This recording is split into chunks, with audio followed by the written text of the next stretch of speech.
ओम ओम श्री सद्गुरुदेव भगवान की जय।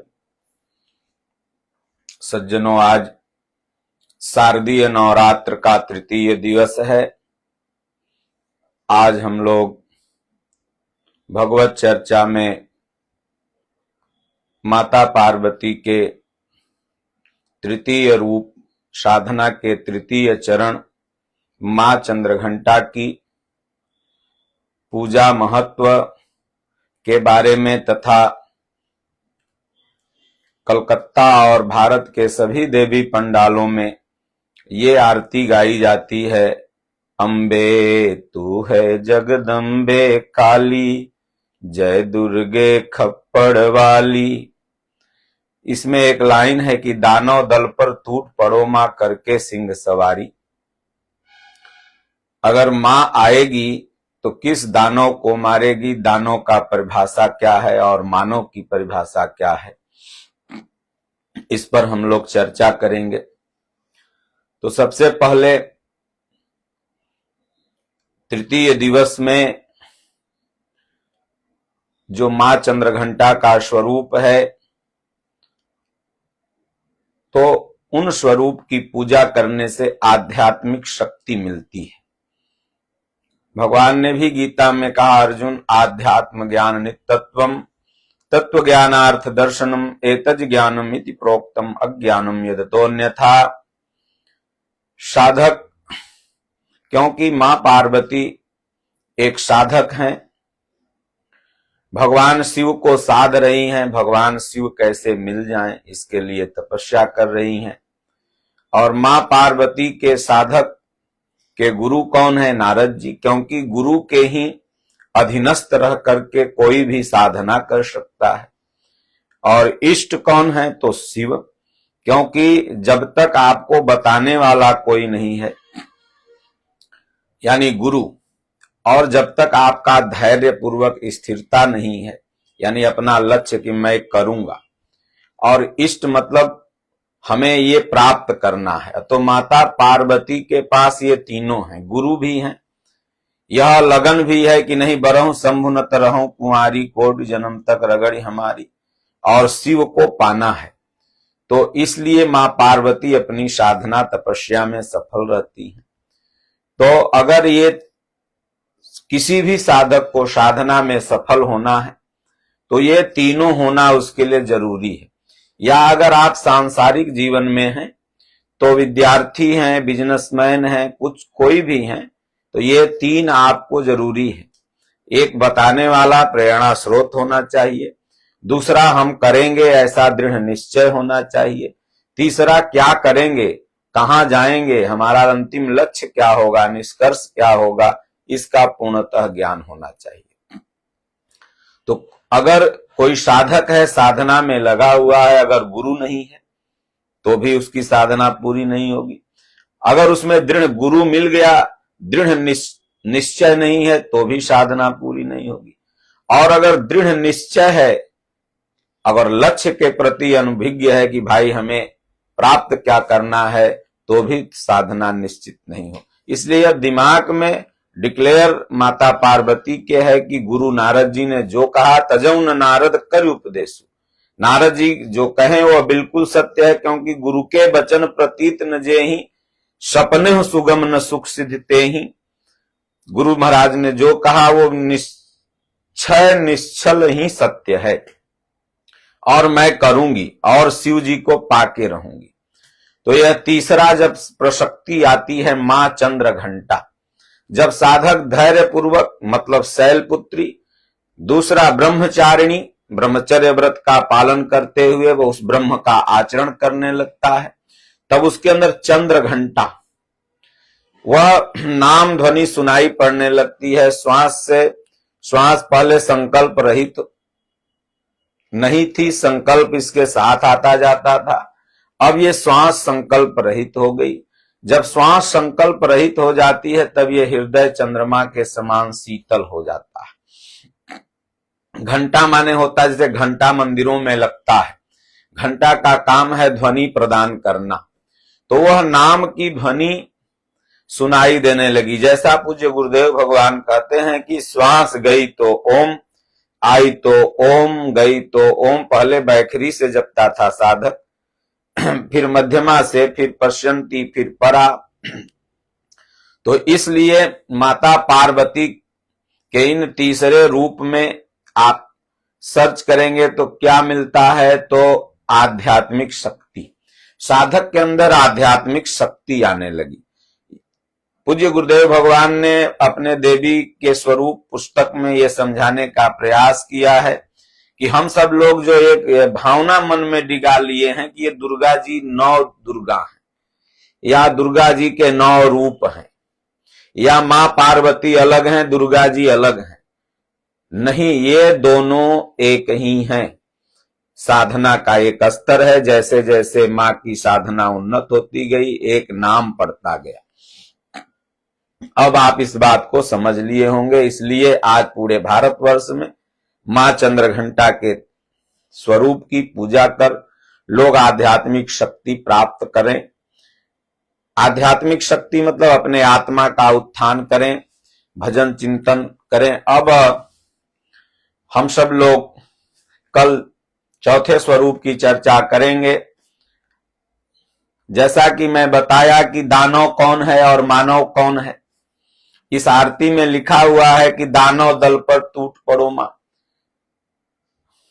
ये आरती जहां हम रहते हैं बख्तियारपुर में, अगल बगल पंडालों में बजती है, आश्रम तक आवाजें आती हैं।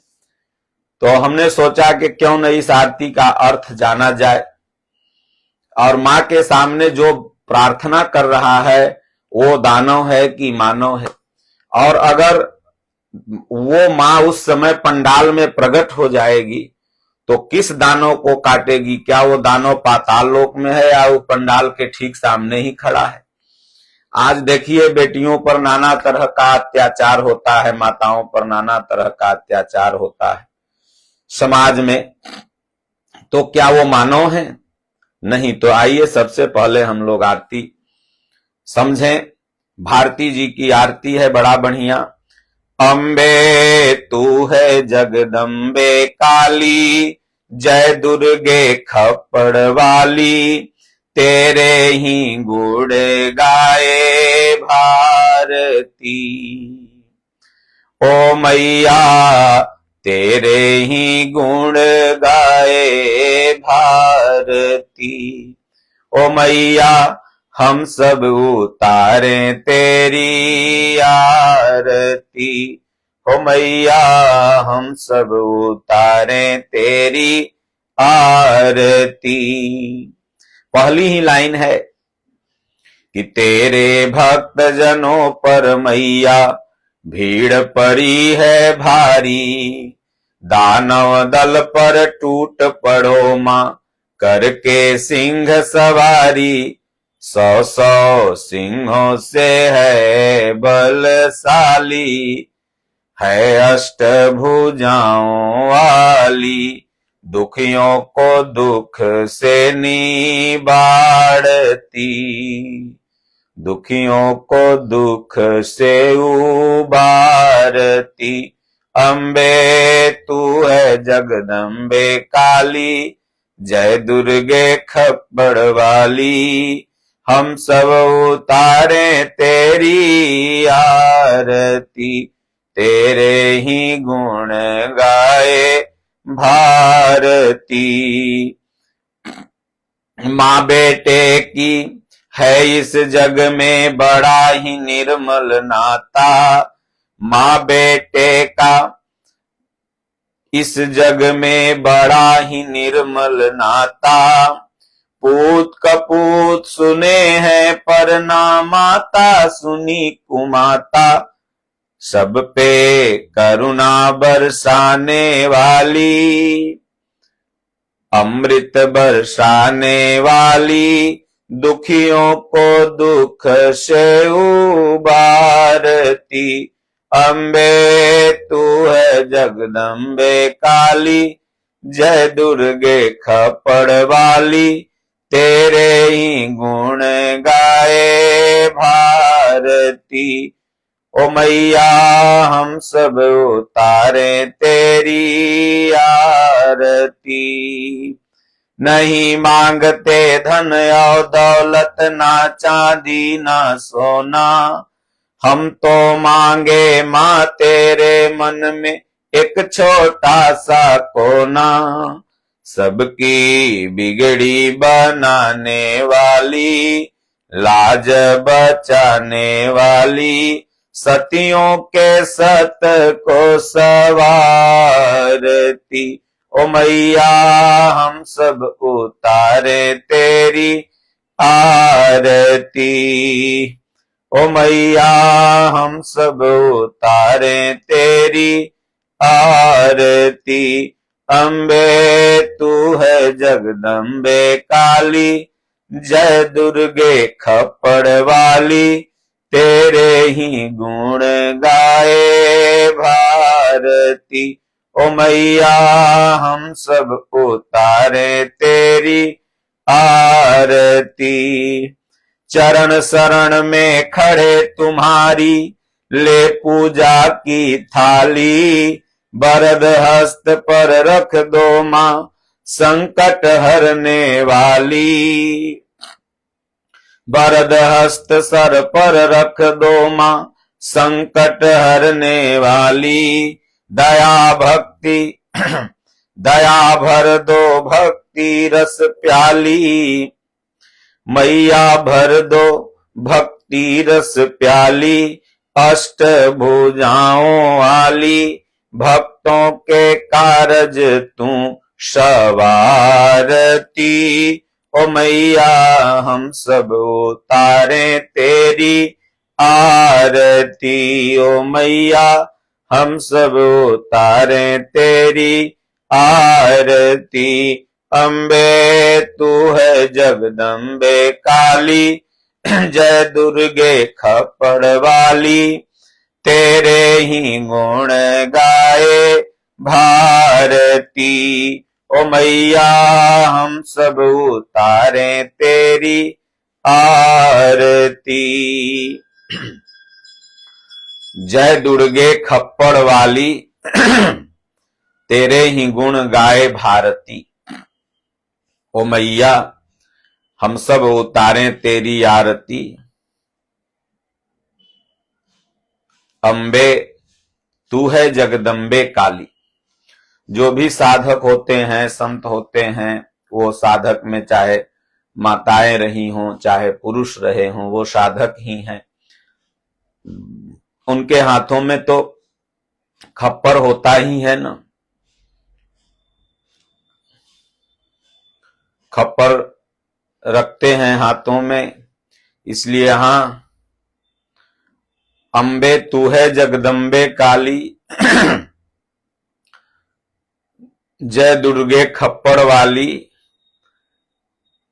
तेरे ही गुण गाए भारती। ओ मैया हम सब उतारे तेरी आरती। मातृशक्ति, महापुरुषों की आरती होती है, उसी तरह ये भी आरती है। माता हम सब आपकी आरती उतारते हैं। ये 4 चरण का भजन है। पहले चरण में भजन में है कि तेरे भक्त जनों पर मैया भीड़ पड़ी है भारी, दानव दल पर टूट पड़ो मां करके सिंह सवारी।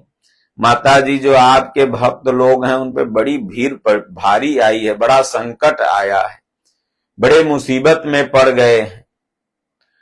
अब जितने देवी जी के भक्त हैं लगभग 90% वो क्या जीवों पर दया कर रहे हैं, क्या माता पिता का सम्मान कर रहे हैं, क्या सिर्फ माता को ही माता मान रहे हैं, प्रतिमा को, अपनी मां को, या अन्य माता और बहन के प्रति उनकी क्या दृष्टि है, ये सोचने समझने की बात है। अगर दृष्टि पवित्र है तब तो आप मां के सच्चे भक्त हैं। अगर आप जीवों पर दया करते हैं तो आप मां के सच्चे भक्त हैं। अगर अपनी माता पिता के प्रति आपकी श्रद्धा, सेवा, समर्पण है तब तो आप माँ के सच्चे भक्त हैं। लेकिन पंडाल में जो शाम में आरती हुआ करती है उसमें हजारों लोगों की संख्या में लोग आरती करते हैं, उसमें से कितने इस सिद्धांत पर हैं? दानव की परिभाषा क्या है? अगर मां आएगी तो किस दानव को मारेगी? क्या सींग हाथ पैर लगा हुआ है उसे मारेगी? गोस्वामी तुलसीदास जी ने दानव की परिभाषा बड़ी सुंदर बताई है और मानव की भी। दानव की परिभाषा है कि मानहि मातु पिता नहीं देवा, साधुन सन करवामहु सेवा, जिनके यश आचरण भवानी, ते सब निशिचर जाने हु प्राणी। भगवान भोलेनाथ कहते हैं कि हे भवानी, माता पिता का सम्मान न करता हो, उनके आज्ञा का पालन न करता हो, उनका अनादर करता हो, साधु पुरुषों से सेवा की भावना रखता हो। आश्रम, मंदिर, मठ में बहुत से लोग जाते हैं, वहां कचरा फैला देते हैं, चाय पिएंगे फेंक देंगे, साधु जी अपना साफ करें चाहे गंदा में रहें। तो साधुन सन करवावहु सेवा, और जिनके यश आचरण भवानी है, भवानी पार्वती जी, ये स्वयं उन्हीं पार्वती जी से कह रहे हैं जिनका ये आरती हो रहा है कि वो ते सब निश्चर जाने हु प्राणी, वो निश्चर हैं। ठीक इसके विपरीत मानव कौन है कि जो माता पिता का सम्मान करता हो, अपनी संस्कृति का सम्मान करता हो, नारियों में मां का रूप देखता हो, साधु पुरुषों का सम्मान करता हो, जिसके अंदर सज्जनता हो, दया हो, करुणा हो, जीवों पर दया करता हो, वो मानव है। अब सोचिए ऐसे मानवों की संख्या उस पंडाल की मूर्ति के सामने कितनी है, और संजोग बस अगर आपकी प्रार्थना पर खुश होकर के मैया त्रिशूल लेके आ ही जाए तो मारेगी किसको? उसमें कितने मानव खड़े हैं। इसलिए सज्जनों, अगर आप आरती कर रहे हैं तो पहले अपने आप को दानव से मानव बनाइए। इसलिए भगवान कृष्ण ने गीता में कहा, अर्जुन, इस संसार में दो जाति के पुरुष हैं, एक देवता एक असुर। दौ भूत सर्गे लोके दैवी आसुरी एव च, दैवी विस्तरस प्रोक्त आसुरम पार्थ में श्रृणु।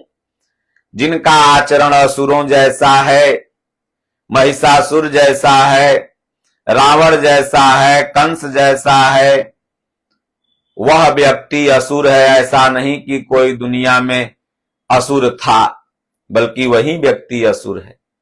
और जिनका आचरण राम जैसा है, भगवान कृष्ण जैसा है, स्वामी विवेकानंद जी जैसा है, गुरु गोविंद सिंह जी महाराज जैसा है, कबीर साहब जैसा, तुलसीदास जी जैसा, पूज्य गुरुदेव भगवान जैसा, दादा गुरु महाराज जैसा, वही सृष्टि में मानव है। इसलिए सज्जनों, माता तो 100 सिंहों की बलशाली हैं, लेकिन वह प्रभु श्री राम हजारों दुर्गा से भी ज्यादा कोटि बलशाली। इसलिए एक परमात्मा की शरण में अगर आप चले जाते हैं सर्वतो भावेन, तो दुर्गा अमित कोटि हरिमर्दन, परमात्मा आपके अंदर जो मोह रूपी महिषासुर है उसे विनाश कर दे। तो दुर्गा एक प्रशक्ति है। जब आपकी ही शक्तियां संगठित होकर के ईश्वरत्व की ओर लग जाती हैं तो सब वरदान देते हैं उसको, सब आशीर्वाद देते हैं। आप देखे होंगे कि दुर्गा जी में अपना अपना सब अस्त्र शस्त्र प्रदान किए, जितने देवी देवता थे, तो सब आपको आशीर्वाद देंगे, जाओ भाई विजय हो जाओ, ये साधक अपने लक्ष्य को प्राप्त कर जाए। तो वही हुआ महिषासुर को मारना। तो कहते हैं 100 सिंहों से है बलशाली, अष्ट भुजाओं वाली 8 भुजा है माता का। दुखियों को दुख को हरा निवारती, 8 भुजा भगवान तो सहस्त्र बाहु हैं, अजान बाहु हैं। माता जी तो सिर्फ 8 भुजा की ही हैं। साधक जब भजन चिंतन करने लगता है तो ये धीरे धीरे प्रकृति की खाइयों से उपराम होने लगता है, अष्टधा मूल प्रकृति से पार हो जाता है। यही हुआ अष्टभुजा। लेकिन भगवान अजान बाहु हैं। कृष्ण भगवान गीता में कहते हैं अर्जुन अजान बाहु। काग भुसुंडी जी महाराज जब भगवान के हाथ से जूठी रोटी लेके भाग रहे थे तो कहते हैं जह जह दूर उड़ाऊं आकाशा तह तह भगवान का जो भुजा था, हरि का जो भुजा था, देखो निज पासा, हमारे बगले में थी। तो भगवान अपने भक्त की हर जगह तो कहें दुखियों के दुख से निवारती। अम्बे तू है जगदम्बे काली, जय दुर्गे खपड़ वाली, तेरा ही गुण गाए भारती। ओ मैया हम सब उतारे तेरी आरती। इसलिए भगवान हृदयस्थ हो गए तो दुख दूर कर देंगे।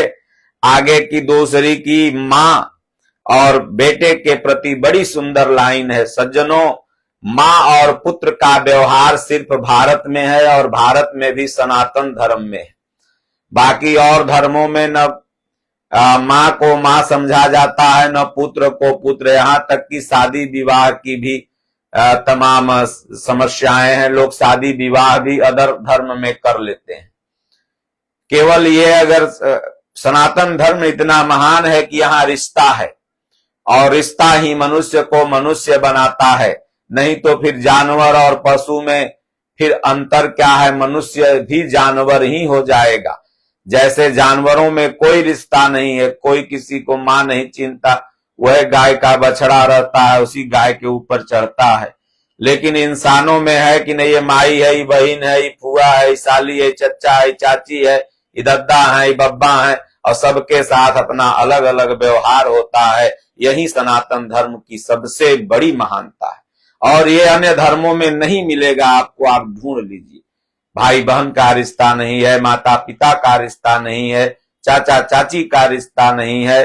तो ये लाइन में कहते हैं कि माँ बेटे की इस जग में बड़ा ही निर्मल नाता। हे मैया, आप माँ हो और मैं आपका बेटा हूं। जितनी श्रद्धा से आप अपने द्वारा बनाई हुई एक मूर्ति के सामने रो रहे हैं, उससे थोड़ी सी कम श्रद्धा में जो आपको 9 महीना अपने कोख में रखी, जो अपने सेव नहीं खाई बेटवा को खिलाई, अपने गीले बिस्तर पर सोई और आपको सूखे बिस्तर पर सुलाई, उस माँ के भी सामने आप थोड़ा सा रो, थोड़ा सा गिड़गिड़ाओ, थोड़ा प्रार्थना करो, थोड़ा उसकी सेवा करो। और ये माँ के सामने तो करो। तो कहें कि इस माँ पर एक डब्बा अगर पानी डाल दोगे तो सब मूर्ति गल जाएगा, क्योंकि मिट्टी का है। लेकिन भगवान ने जो ये मूर्ति बनाया है, इसको कितना साबुन तेल हम लोग लगा के नहाते हैं, फिर भी नहीं गलता है। तो कहें माँ बेटे की इस जग में बड़ा ही निर्मल नाता। मैया आप माँ हो, मैं बेटा हूं, बड़ा निर्मल नाता है संसार में। पूत कपूत सुने हैं पर ना माता सुनी कुमाता। इसलिए सज्जनों, बहुत से बुद्धिजीवी बुद्धिमान व्यक्ति जो है ना, आज माता और बेटा के भी रिश्ते को कलंकित कर रहे हैं। कहीं आप देखिएगा माँ बेटा रील बना रहा है, तो कहीं कुछ तो कहीं कुछ।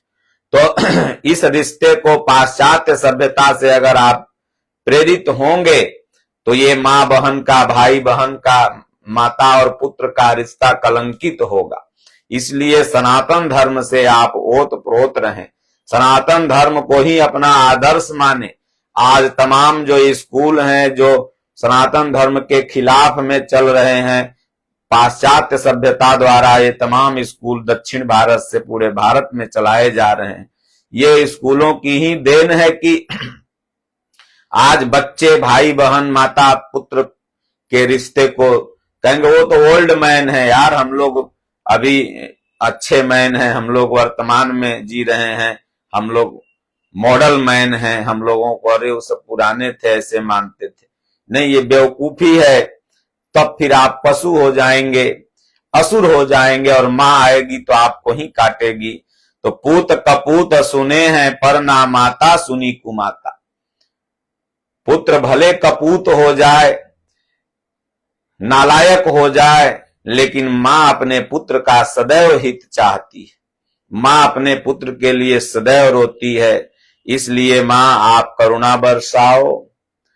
तो सब पे करुणा बरसाने वाली। आप लाख गलती कर दोगे लेकिन मां क्षमा कर देती है। समाज क्षमा करे न करे, संविधान क्षमा करे न करे, लेकिन मां का हृदय बड़ा शीतल होता है। कौन मां? जो आपको जन्म दे रही, जो आपको 9 महीना कोख में रखी, वो आपको क्षमा कर देगी। देखिए रावण कितना अपराध करता था, लेकिन उनकी माताजी हमेशा समझाती थी। तो इसलिए पुत्र तो कपूत हुए जो माता पिता को दुख दिए, लेकिन आज तक हमने ये नहीं सुना कि माता कपूत हो गई और पुत्र को दुख दे दी हो। तो सब पर करुणा बरसाने वाली। सौतेली मां भी जो होती है वो भी बच्चों का अपने हित चाहती है। थोड़ा बहुत इसको डिफरेंस हो जाता है, लेकिन फिर भी ममता होती है। अमृत बरसाने वाली, दुखियों को दुख से निवारती। मां शब्द बड़ा प्यारा है। मां शब्द इतना प्यारा है कि पूछिए मत। आगे कहते हैं कि नहीं मांगते धन और दौलत, ना चांदी ना सोना, हम तो मांगे मां तेरे मन में एक छोटा सा कोना। भगवान के शरण में जाओ तो न धन मांगो न दौलत मांगो, माता के शरण में जाओ तो न चांदी मांगो न सोना मांगो, केवल उनके श्री चरणों में एक छोटा सा कोना मांग लो। लेकिन करोड़ों की भीड़ लगी है हर जगह, जहां जाओ उसमें कितने से ऐसे लोग हैं जो चरणों में कोना मांग रहे हैं। सब तो सोने चांदी मांगने गया है। कोई बेटवा बिटिया सुखी रहे, सोना चांदी मिल जाए। तो जो सच्चा भक्त होगा, जो सच्चा मां को मानता होगा, वो ये दुनिया की नहीं कि सोना चांदी ये सब कुछ नहीं मांगेगा। न सोना काम आएगी न चांदी काम आएगी। सज धज के जिस दिन मौत की सहजादी आएगी, ना सोना काम आएगा ना चांदी आएगी। तो इसलिए कहते हैं नहीं मांगते धन और दौलत, ना चांदी ना सोना। भगवान से कुछ मत मांगो, निरपेक्ष हो जाओ। वो जान रहे कि मेरे भक्त को क्या चाहिए, सब दे देंगे। और मांगोगे तो कहेंगे तो भिखारी आया है, भक्त थोड़ी आया है। इसलिए जाओ तो कहो प्रभु आप नहीं जान रहे हो हमें क्या चाहिए, हमारा किसमें हित है वही आप कर दो, वही मैया कर दो। तो सबकी बिगड़ी बनाने वाली, लाज बचाने वाली, सतियों के सत को सवारती। ओ मैया हम सब उतारे तेरी आरती। माता सती दूसरे जन्म में पार्वती बनी और पार्वती मैया ही ये इतनी साधना की कि 9 चरण 9 रूप हो गया। आज 9 रूप मां का पूजायमान है। तो कहते हैं कि आप ही सतियों के सत को संवारती हैं। अम्बे तू है जगदम्बे काली, जय दुर्गे खप्पड़ वाली, तेरे ही गुण गाए भारती। ओ मैया हम सब उतारे तेरी आरती। चरण शरण में खड़े तुम्हारी ले पूजा की थाली। वरद हस्त सर पर रख दो मां संकट हरने वाली। मैया भर दो भक्ति रस प्याली, अष्ट भुजाओं वाली, भक्तों के कारज तू सवारती। इसलिए हे माँ आपके चरण शरण में है, रक्षा करो, ऐसी भावना रहे। और माँ शब्द बहुत प्यारा है। भगवान ने कहा अर्जुन प्रकृत रूप में मैं माँ हूं और बीज रूप में मैं ही पिता हूं, मेरे संयोग से चराचर जगत उत्पन्न हुआ है, इसलिए मैं माँ बन के अपने भक्त की रक्षा करता हूं। देखिए प्रहलाद को जब यातना दी जाने लगी तो माँ तो हर जगह जाके नहीं बचाई, लेकिन भगवान माई थे ना, तो पहाड़ों पर से फेंका तो जाके बचा लिए। दुख आया सांप का जहर पिलाया, आग में बैठा दिया, माई तो बेचारी रो रही थी कयाधु, लेकिन भगवान असीला माई थे तो सब जगह बचाते चले गए। तो इसलिए कहते हैं कि प्रभु आप ही संकट से संवारते हैं, तो इसलिए खूब भजन भाव करना है, दानव नहीं मानव बनना है। और मानव बन के अगर उस पंडाल के सामने आरती करोगे तो तुम्हारी हर समस्या का समाधान भगवान वहां जाएं, क्योंकि भगवान कहते हैं जहां भी अर्जुन सर झुकाता है कोई मैं जाता हूं, उसकी मनोकामना को पूर्ण करता हूं। लेकिन ये पूजा विधि पूर्वक है, इसलिए रास्ता चलना ही है तो सही चलो, विधि पूर्वक चलो। तो विधि पूर्वक क्या है? तो विधि पूर्वक है कि एक परमात्मा का भाव आपके हृदय में हो।